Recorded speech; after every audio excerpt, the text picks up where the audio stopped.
আসসালামু আলাইকুম। রোজ কিচেনে আপনাদের সকলকে স্বাগত আরেকটি নতুন রেসিপি দেখার জন্য। আজকে আমার রেসিপি হচ্ছে তেঁতুলের টক ডাল রান্নার রেসিপি।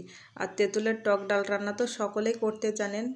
আর আমি যেভাবে এই তেঁতুলের টক ডালটা রান্না করেছি এইভাবে একবার রান্না করে খেয়ে দেখুন, খেতে দুর্দান্ত লাগবে। আশা করছি আমার এই রেসিপিটি আপনাদের খুবই ভালো লাগবে। ভালো লাগলে অবশ্যই একটি লাইক করে দিবেন। আসুন তাহলে দেখে নিন আমি কিভাবে এই টক ডালটা বানিয়ে নিই। আমি এখানটায় পাকা তেঁতুল নিয়েছি। আর পাকা তেঁতুলে দেখেন এইরকম অনেক নোংরা থাকে, এগুলো আপনারা ভালো করে পরিষ্কার করে নেবেন। দেখেন আমি পরিষ্কার করে নিচ্ছি, দিয়ে নর্মাল পানি দিয়ে আমি ভালো করে ধুয়ে নেব।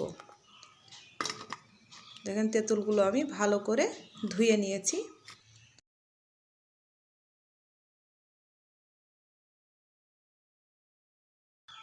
দেখেন ফুটন্ত গরম পানি দিয়ে আমি 10 মিনিট ভিজিয়ে রাখবো। আমি গরম পানি দিয়ে ভিজিয়ে রাখলাম 10 মিনিট। আর চুলাতে কড়াই বসিয়ে দিয়ে পানি দিয়েছি। পানিটা ফুটতে শুরু করে দিলে আমি 1.5 কাপ মসুর ডাল দিয়ে দিলাম। আপনাদের প্রয়োজন মতো আপনারা ডালটা দিয়ে নেবেন। আর এই মসুর ডালটা আমার বাড়ির, সেই জন্য আমি মসুর ডালটাকে ধুয়ে নিইনি। আপনাদের যদি বাজারের কেনা ডাল হয় তাহলে আপনারা ভালো করে ধুয়ে পরিষ্কার করে দিয়ে ডালটাকে দেখেন ঢেকে দিচ্ছি। 10 মিনিট ঢেকে দিয়েছিলাম। 10 মিনিটে দেখেন আমার অনেকটা সিদ্ধ হয়ে গিয়েছে। আমি একটু হালকা করে নেড়ে দিচ্ছি আর আমার পানিটাও শুকিয়ে গিয়েছে। হলুদ আর লবণ দিয়ে দিব।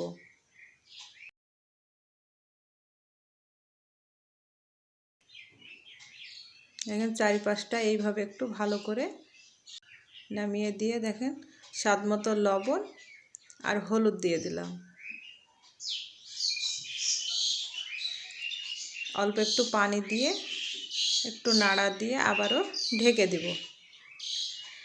আপনারা সকলেই তো টক ডাল রান্না করতে পারেন, কিন্তু আমি যেভাবে এই টক ডালটা রান্না করেছি এইভাবে আপনারা একবার রান্না করে খেয়ে দেখুন, খেতে দুর্দান্ত লাগবে। যে আবারও 5 মিনিট ঢাকা দিয়ে দেবো। আর চুলার আঁচটাকে একেবারে লো করে দিয়েছি। লো আঁচে ডালটাকে আর একটু ভালো করে সিদ্ধ করে নিব। 10 মিনিট পর তেঁতুলটাকে দেখে এইভাবে হাত দিয়ে ভালো করে চটকিয়ে নিয়ে তেঁতুলের পাল্পটাকে বার করে নিচ্ছি। দিয়ে একটি ছাঁকনি দিয়ে আমি ছেঁকে নিচ্ছি।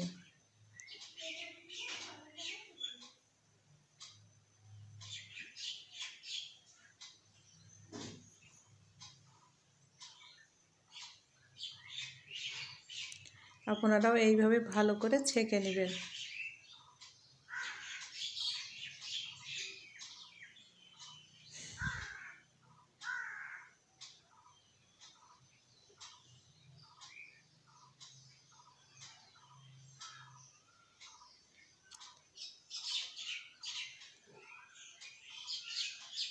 দেখেন তেঁতুলের পাল্পটাকে বার করে নিয়েছি।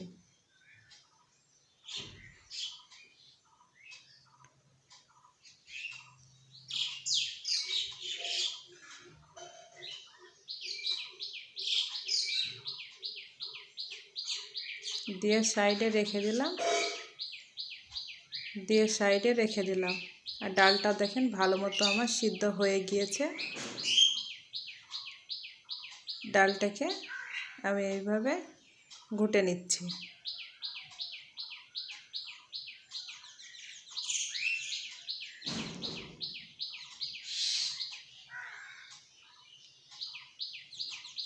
আশা করছি আমার এই রেসিপিটি আপনাদের খুবই ভালো লাগবে। ভালো লাগলে অবশ্যই একটি লাইক করে দিবেন এবং আমার চ্যানেলে নতুন বন্ধু হয়ে থাকলে চ্যানেলটিকে সাবস্ক্রাইব করে দিবেন এবং পাশে থাকা বেল আইকনটা অন করে রাখবেন। যখনই নতুন ভিডিও দেবো সবার আগে আপনাদের কাছে নোটিফিকেশনটা পৌঁছে যাবে।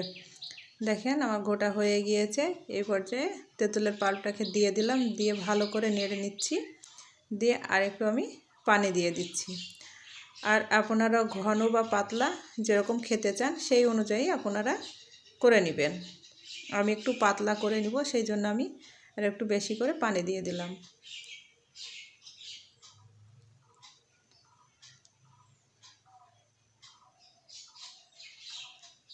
দিয়ে ভালো করে দেখেন একটু নেড়ে নিচ্ছি।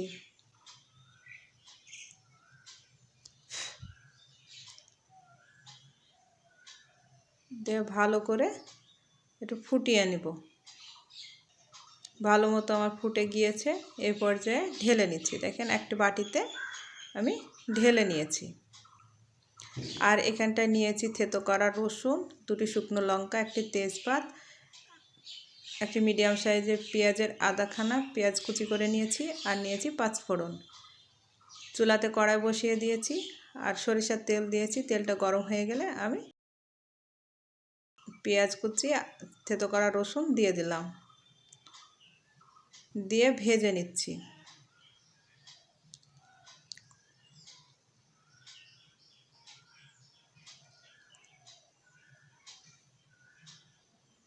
দেখেন ঠিক এরকম করে ভেজে নিতে হবে, একটু ব্রাউন কালার করে।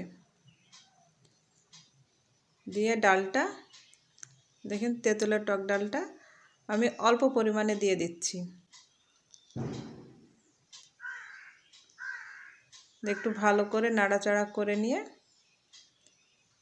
আমি ডালে ঢেলে দেব।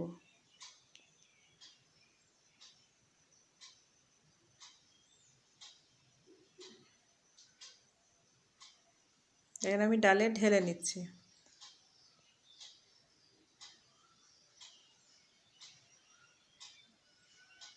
আশা করছি আমার এই তেঁতুলের ডালের সহজ রেসিপিটি আপনাদের খুবই ভালো লেগেছে।